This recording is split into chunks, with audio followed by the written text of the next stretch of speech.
আজ ছিল শ্রিয়াঙ্কার মুখে প্রসাদ। তো ও ওর দাদুর কোলে বসে বেশ আনন্দে কিন্তু এই ভাতটা খাচ্ছিল। ইনি কে আমার জানো? ইনি হচ্ছে আমার এক ননদের ছোট্ট পুচকে আদরের মেয়ে।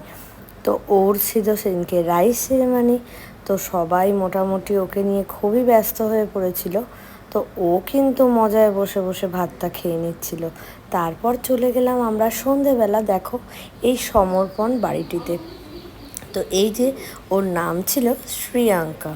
তো ওর এই বাড়িটা কিন্তু আমার খুব ভালোই লেগেছিল।